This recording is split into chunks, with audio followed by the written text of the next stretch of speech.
By default, After Effects starts in a 2D space, and for this demo, we're taking a 2D object, a square, and turning it into a 3D object, a cube.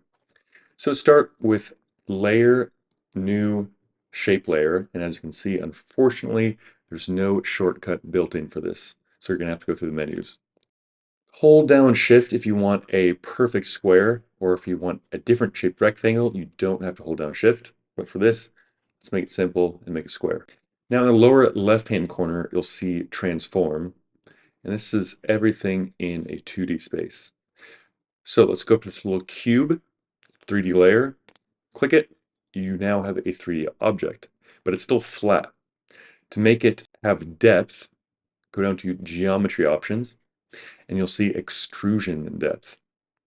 Now that, if you make it longer, nothing happens. That's because we're looking at a perfect view of the front of the object, so we can't see how deep it is. So then let's rotate it. On the x-axis, there you go. There's the depth, and let's make it a little bit deeper.